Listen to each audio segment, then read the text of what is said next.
November can be dark and rainy here in Wales, and working on a tiny narrowboat, it can be hard to stay motivated. This week, I knew I should be making some Christmas themed dolls, but I wasn't feeling very festive at all. Turns out, I just needed to see some green. Wow, I can't believe it's November already. It's not been too cold yet. It's been very, very wet though. I haven't picked up my camera very much in October to vlog because it's just been raining constantly, and the constant noise of the rain on the roof has just made recording impossible. It's kind of drizzling at the moment. It's that grey, flat, nothing sort of weather. So I've got the coziness going. I've got my mug of ginger tea. I've got some candles and some incense going. So bringing in the coziness. I'm starting a new doll today. I wasn't really sure where to go with the next doll. I don't know if I'm going to make any specific Christmassy dolls. I might go for some wintry themed dolls this year. But I'm not really feeling the Christmas vibes yet, so wasn't really sure what to do. So I'm gonna go with some green, just because I haven't made a doll in green for a long time. And I have got this nice green stripy fabric and this green metallic acrylic. This is from the same range as the copper colour that I used for a few dolls recently. And it has a lovely shine, and it has a lovely wavy texture once it's unraveled. And this is a really nice, I've said the words nice and lovely far too much. It has a beautiful emerald green shade, so I'm going to use some of that with some of the green and some black for a kind of, of course my dolls have got to have a bit of a gothic vibe. So that's what I'm going to do. I'll probably end up doing some sort of painting as well, maybe some green leaves. I'm making a 10-inch doll for this one because that size has been quite popular recently. And other than that, I really don't know where this one's going. So I'm just going to let November carry me and just see where I end up. I have got a collaboration coming up later this month with the Doll Artists Collective on Instagram. If you're not following me on Instagram, why not? I'll put a link down in the description. And so other than that, yeah, I'm just going to see where November takes me and just play it by ear and see where we end up. Constructing the body of the doll is the part of the process I enjoy the least, which might seem strange for a doll maker, but I like to do the creative bits that come later. You have to get the base right though to get a good result for that. So it means painstakingly stuffing all the pieces and getting the surface nice and smooth. When I first started making dolls, I used to make them with a fixed head just sewn in place. But in recent years, I've started attaching the head with a button joint, so you get a little bit of a side-to-side movement, so she could be posed with her head tilting one way or the other. It's a subtle effect, but I find it makes a big difference to the finished doll. Before I attach the legs to the body, I want to paint some shoes, so I'm using some acrylic paint for that. I've mixed some black and some titanium white. This is almost black, but it's just a little bit more opaque, and I've added some fabric medium so it sits better on the fabric. This will need fixing with a hot hairdryer, and then I fix the legs onto the body with a couple of stitches. I won't joint the arms just yet because I want to make the clothing first, and then I'll joint the arms onto the shoulders over the dress.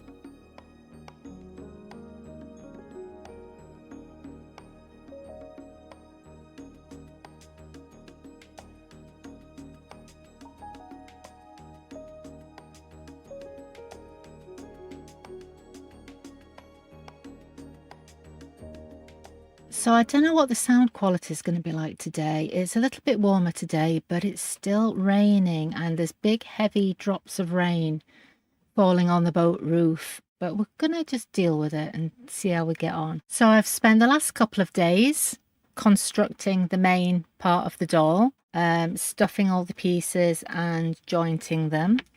I have jointed the arms. I used some of the green stripes for the legs and I think they look pretty good. and I've used a pale grey for the body. I need to get some more of these Smarty buttons. I only have purple, but that's fine. They're going to be covered up, so I'm not too worried about those. Today I'm going to be working on the face of the doll and getting started on the clothing as well. I don't have too many fabrics in green. It's not a colour I naturally tend to gravitate towards. But I've got some tulle.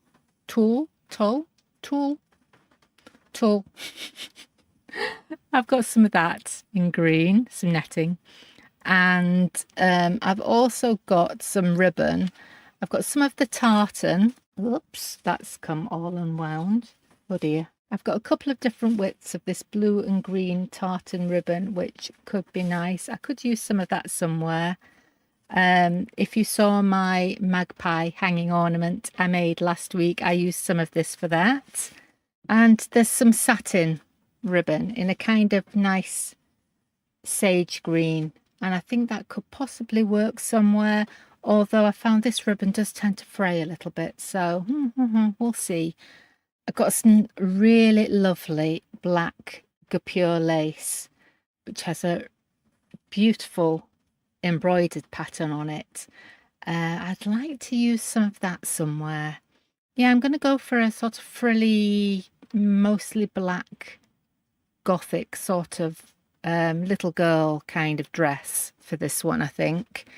So I decided to, rather than the boots I've painted on dolls recently, I decided to go for some traditional Mary Jane shoes with little straps across them for this one, and I think they look really cute. It shows off a bit more of the green stripe on the leg, so once the skirt is covering the top half like that, we'll still be able to see some of the green stripes with the shoes. I still haven't decided what I'm going to paint on the front of the dress, or if I'm going to paint anything. Maybe she'll have buttons or something instead. Don't know, we're just going to see. As I said, November, I'm going with the flow. I mean, I'm trying not to think about Christmas yet. It's not too early. This is the problem. It's not too early for handmade sellers. It's late. I'm always too late to the party, so to speak. But I just can't get into the Christmas spirit while it's mild and rainy and wet. So anyway, I'm going to get on with this one today. If you would like to support me to keep making videos like this, if you haven't heard enough of me rambling, the November monthly update has just gone up on the Orb Weavers level on the channel membership. There's also a couple of videos up there now for template making. So if you're interested in making templates for your own art dolls, you can join on the Orb Weavers level as a channel member for $2.99 a month. And that really does help. It makes a huge difference to keeping this channel running. I really appreciate the people who support me there already. If you'd like to join us, please feel free, but no pressure. So I'm going to get on with this now. I'm going to start shading the face and find some buttons for the eyes, and we'll see how we get on. I tried a few different methods of shading on the eyes when I first started making these. A lot of people use makeup or pastels, but I really like coloured pencil. I find it gives a lot more control. On its own, the line would be far too harsh, so I use a blending pencil to soften the edges.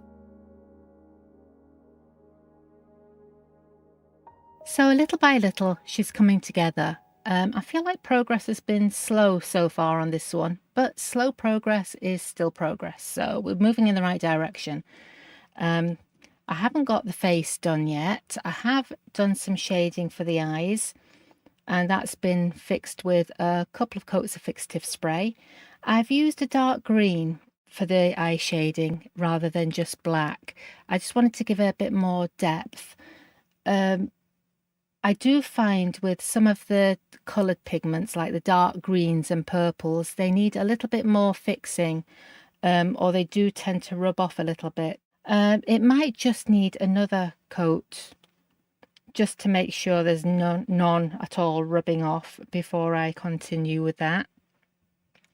So while I've been trying to get that to stay in place, I've been working on the dress, I've made a bodice from black cotton. This is just plain black quilting cotton, and that's ladder stitched up the back. I've kept it quite plain. I haven't put any trim around the top because I want to do some painting on this, so I've left it as a kind of a blank canvas. I've made a skirt as well from black cotton with some of the lovely guipure lace. I haven't done pleats for this one. I've just kind of gathered it up and put it over the cotton, and I think that looks really cute. So that will kind of gather up around the waist and be a nice full skirt. I wanted to do a little petticoat in green. I was going to use some of the tulle, but it's a bit too kind of stiff and scratchy. But I did find some of this green netting. It's a lovely dark forest green, and this is actually some lining fabric from a pair of shorts that I cut out because you don't need lining. I don't need lining in shorts. I cut that out and kept it because I knew I'd find a use for it somewhere. Is it just me, or does anyone else have just little scraps of fabric and ribbon and various bits that you've cut off things and thought, I'll use that for something? Because I do. I've just cut it into a tube, just sewn a seam up the back, and that will be gathered up and put underneath the skirt, so it'll make a little petticoat. It will work. It doesn't look much at the moment, but once it's all on the doll, it's going to work. Trust me. I'm going to do the skirt now, and I'm going to spray this with a little bit more fixative, and once that's dry, then I can sew the buttons on and do the rest of the face. And I need to paint the front of the dress and joint the arms as well. I've decided on these buttons for the eyes. I've used these on a few other dolls, and whenever I use these ones, people comment on how lovely they are, and they are nice. They're kind of an antique silver effect, but they've got a really high contrast to them, so they always look really effective on the dolls. I'd love to get hold of some more of these if I can. People ask me where I buy buttons from, and to be honest, I just search on eBay for them, and the ones I find on eBay aren't going to be the same ones that most other people find on eBay because I'm in the UK. So what's on eBay in the USA or Australia is going to be different. But I don't have a specific seller that I shop with. I just search for 15mm 4-hole buttons and see what comes up. With local sellers, I try and shop with local sellers wherever I can. I bought a big pack of these a few months ago, and I've still got a few left. I'd love to find some more, but inevitably there's never the same ones come up when you search again. It's always something different. But I've got some for this doll anyway, so I'm going to do that now and see how far we get. Once I start putting the dress together, I start to get an idea of how the doll's going to look, and I can get a much better sense of who this little character is. I think this little one's going to be quite sombre.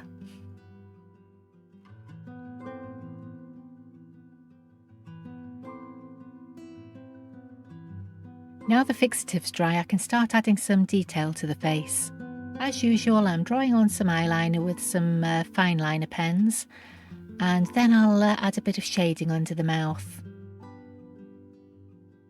I've picked a dark red for the mouth, and then I'm shading it a little bit further with some black. If you're enjoying this video, by the way, please don't forget to hit the like button and let me know. You can also subscribe if you like, so you don't miss the next one. I use a burnishing pencil just to fade that out at the bottom. The burnishing pencil is a little bit harder than the blending pencil, so it allows you to get into those details without it being too smudgy. Again, that will need fixing with a coat or two of fixative spray. Fortunately, the ink is completely waterproof and permanent once it's dry, so I don't have to worry about the fixative smudging the ink. I tend to leave the shoulder jointing till quite late in the process, as it's just easier to handle the doll without arms, but I do want to joint these before I start painting the front of the dress. Once I've got the shoulder joints in place, it allows me to get a sense of the shape of this area at the front so I can design something that'll fit nicely. I haven't drawn anything in for the painting, I'm just playing this by ear and making it up as I go along. I decided to do some creeping vines with some little leaves. I started with a coat of very pale green, just some titanium white with a little bit of green mixed in and some fabric medium. And then I can start adding some deeper greens over the top of that. So the white makes it nice and opaque to cover up that black, and then we'll get a nice vibrant green.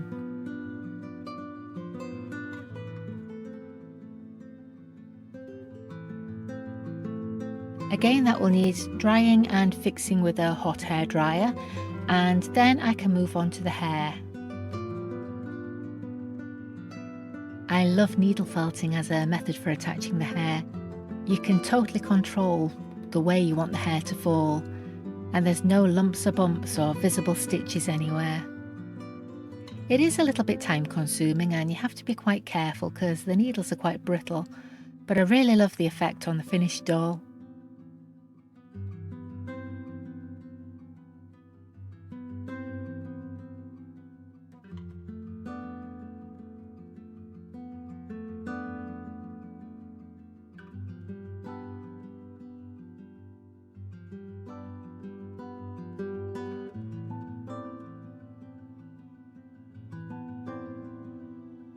This little one is quite prim and proper and a little bit traditional, so we're going to give her a bow for the hair, I think. I'm going to use some of the tartan ribbon for that and just stitch it in place so it's nice and secure.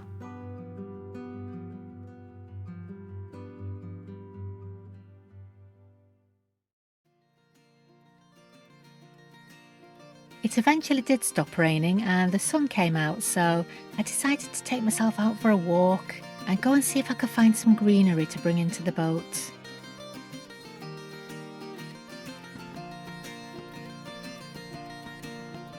Having some fresh evergreen branches in the boat at this time of year smells so nice and it always lifts my spirits a little bit.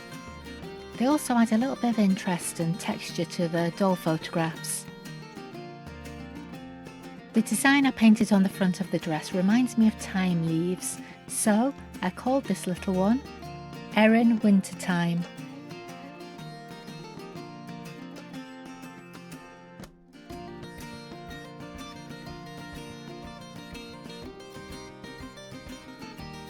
If you're still sad about spooky season being over, you might like to go and watch this video next where I'm making a creepy cute girl with a pumpkin theme.